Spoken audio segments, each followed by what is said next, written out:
Hello students, कैसे हैं आप सभी। आशा है आप सभी लोग स्वस्थ हैं और सुरक्षित हैं, लॉकडाउन का पालन करते रहें। जैसा कि कल मैंने आपको ये जैक फुटप्रिंट था 10th क्लास का फर्स्ट चैप्टर पढ़ाया था, फर्स्ट लेक्चर। उसमें मैंने आपको पढ़ाया पोषण, श्वसन, परिवहन और श्वसन उत्सर्जन, और इसमें मैंने पोषण कंप्लीट किया था। आज मैं आपका जो पोषण है उसके आगे मैं पाचन पढ़ाऊँ, तो आप सभी लोग ध्यान दें। पोषण में पाचन से पहले एक थोड़ा सा और पढ़ लीजिए कि पोषण में जैसे जंतु भोजन को प्राप्त करते हैं तो किस तरीके से भोजन प्राप्त करते हैं, तो वो थोड़ा सा रह गया था, उसको आज हम क्लियर कर लेते हैं। जो जंतु होते हैं वो 3 तरह से भोजन को प्राप्त करते हैं। कैसे कैसे, ये आप लोग देखिएगा। जो भोजन प्राप्त करते हैं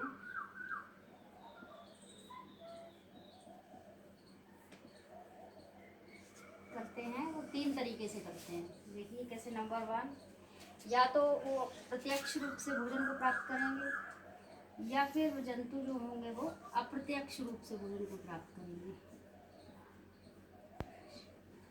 और कुछ जंतु ऐसे होते हैं जो प्रत्यक्ष और अप्रत्यक्ष दोनों तरह से भोजन को प्राप्त करते हैं। प्रत्यक्ष और अप्रत्यक्ष ये दोनों तरीके से भोजन को प्राप्त करते हैं। तो 3 तरीके से जंतु अपना भोजन, ये तरीका है तीनों का, ठीक है ना। ये तरीका है कैसे कैसे भोजन प्राप्त करेंगे, या तो प्रत्यक्ष करेंगे, या फिर अप्रत्यक्ष रूप से, या फिर प्रत्यक्ष और अप्रत्यक्ष दोनों रूप से भोजन को ये प्राप्त करेंगे। तो जो जंतु प्रत्यक्ष रूप से, प्रत्यक्ष का मतलब होता है कि डायरेक्ट ये अपना भोजन प्राप्त करेंगे, ठीक है ना। तो जो डायरेक्ट, जैसे कि हरे पेड़ पौधे हैं, ठीक है ना। अब इनसे प्रत्यक्ष कौन भोजन प्राप्त कर सकता है, इनसे प्रत्यक्ष भोजन प्राप्त कौन कर सकता है। जैसे मान लीजिए हरा पेड़ पौधा था, उसको खरगोश ने खा लिया, तो खरगोश क्या हो गया, डायरेक्ट पौधे से अपना भोजन प्राप्त कर रहा है, तो ये प्रत्यक्ष हो गया। तो इसको हम बोलेंगे शाकाहारी। शाकाहारी।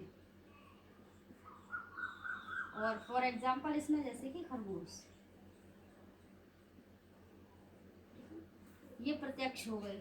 अब इसी तरह से अप्रत्यक्ष देखें तो अप्रत्यक्ष वो जंतु होते हैं जो इन जंतुओं के द्वारा बनाया हुआ भोजन को इनडायरेक्ट वे में ये प्राप्त कर लेते हैं, तो वो अप्रत्यक्ष होते हैं। जैसे अप्रत्यक्ष को हम बोल सकते हैं कि मांसाहारी। मांसाहारी जैसे कि शेर, अगर एग्जाम्पल में देखें तो शेर क्या करेगा, हो सकता है डायरेक्ट इसको खा जाए और ये मांसाहारी होता है। और कुछ जंतु होते हैं जो प्रत्यक्ष अप्रत्यक्ष दोनों रूप से, जैसे कि, तो इनको हम क्या बोलेंगे, सर्वाहारी बोलेंगे। सर्वाहारी ये मांसाहारी जंतुओं को भी ग्रहण करेंगे और शाकाहारी जंतुओं को भी ग्रहण करेंगे। जैसे कि मनुष्य हो गया, ये मनुष्य जो है वो कैसा है, सर्वाहारी जीव है, और ये प्रत्यक्ष और अप्रत्यक्ष दोनों रूप से भोजन को प्राप्त करता है। तो ये समझ में आ गया होगा कि जंतु किस तरीके से भोजन को प्राप्त करते हैं, ठीक है ना। प्रत्यक्ष, अप्रत्यक्ष, प्रत्यक्ष और अप्रत्यक्ष, शाकाहारी, मांसाहारी और सर्वाहारी। कुछ और भी पॉइंट्स हैं, उनको आप नोट कर लीजिएगा, इम्पोर्टेंट पॉइंट है एग्जाम की दृष्टि से। जैसे कुछ जंतु होते हैं वो मृदा से भोजन प्राप्त करते हैं।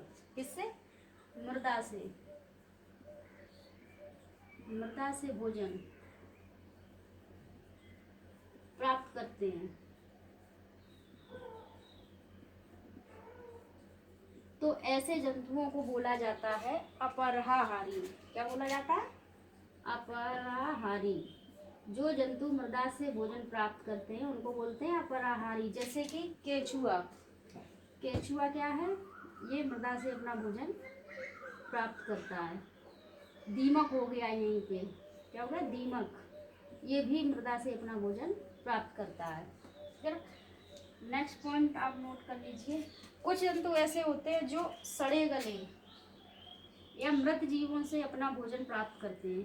जिससे सड़े गले या फिर मृत जीव या फिर पौधों से अपना भोजन प्राप्त करते हैं, ठीक है ना।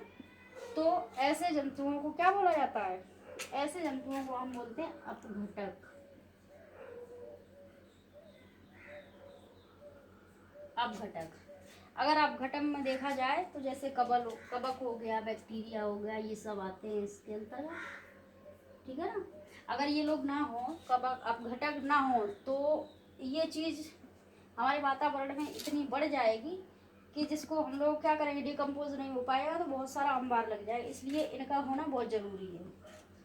अगला एक पॉइंट और आप नोट कर लीजिए। कुछ जंतु ऐसे होते हैं जो अपने से छोटे जीव जंतुओं को खा के ही अपना भोजन प्राप्त करते हैं। ये इनके तरीका है, अपने से छोटे जीव जंतुओं को। कुछ जंतु ऐसे होते हैं जो अपने से छोटे जीव जंतुओं से भोजन प्राप्त करते हैं, ठीक है ना। जीव जंतु को खा के अपना भोजन प्राप्त करते जीव जंतुओं से, तो उनको हम क्या बोलेंगे? उनको हम बोलते हैं कैनिबल्स। क्या बोलते हैं? कैनिबल्स। जैसे कि हो गया है सांप या फिर बिच्छू, ये अपना भोजन अपने से छोटे जीव जंतुओं से प्राप्त करते हैं। एंड नेक्स्ट पॉइंट है, इसको देख लीजिए। कुछ ऐसे जंतु होते हैं जो रुधिर से खून चूसते हैं, ठीक है ना, रुधिर से अपना भोजन प्राप्त करते हैं। तो जो रुधिर से अपना भोजन प्राप्त करते हैं, रुधिर से भोजन प्राप्त करते हैं, आप लोग अपना नोट करते रहिए। जो रुधिर से अपना भोजन प्राप्त करते हैं उन्हें बोलते हैं रुधिराहारी। रुधिराहारी। जैसे अब इसमें आप बता सकते हैं कि खून को कौन कौन चूसते हैं। जैसे कि मच्छर हो गया, ये कैसा हो गया, ये रुधिराहारी हो गया है, ठीक है ना। और लास्ट एक और बचता है, इम्पोर्टेंट है कि कुछ जंतु ऐसे होते हैं जो अपने या दूसरों के मल से भोजन प्राप्त करते हैं। अपने या दूसरे के मल से, दूसरे के मल से भोजन को जो प्राप्त करते हैं उनको बोलते हैं काप्रोफैगी। क्या बोलते हैं?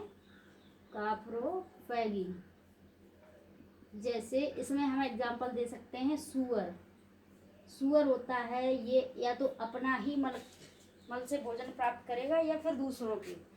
सुअर के साथ एक और भी जीव है जैसे कि खरगोश, ये भी ऐसा जीव है। ये जैसे भोजन तो शाकाहारी है, इसने पेड़ पौधों को खा के अपना भोजन ले लिया, लेकिन ये एक बार में अपने भोजन को पचा नहीं पाता है। तो क्या होता है, ये अपना उत्सर्जन करेगा, उस मल को फिर से दोबारा से खाएगा, उसके बाद वो फिर से अपने भोजन को प्राप्त करेगा। तो इनको इस तरीके के जीव जंतुओं को बोलते हैं काप्रोफैगी।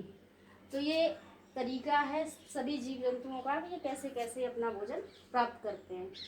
तो इसको आप लोग या तो स्क्रीनशॉट ले लें या फिर नोट डाउन करते रहें, साथ ही साथ लर्न भी करते रहें।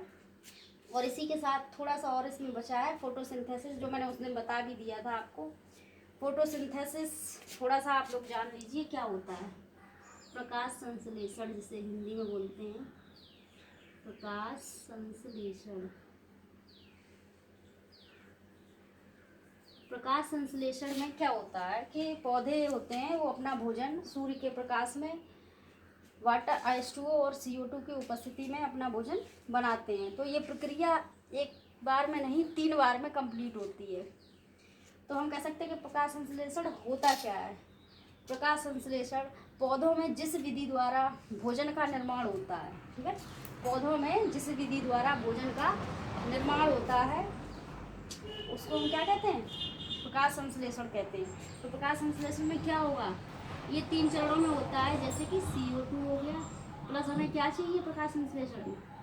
वाटर चाहिए, ठीक है ना, ये कार्बन डाइऑक्साइड है, ये पानी है, और इसके साथ में हमें क्या चाहिए?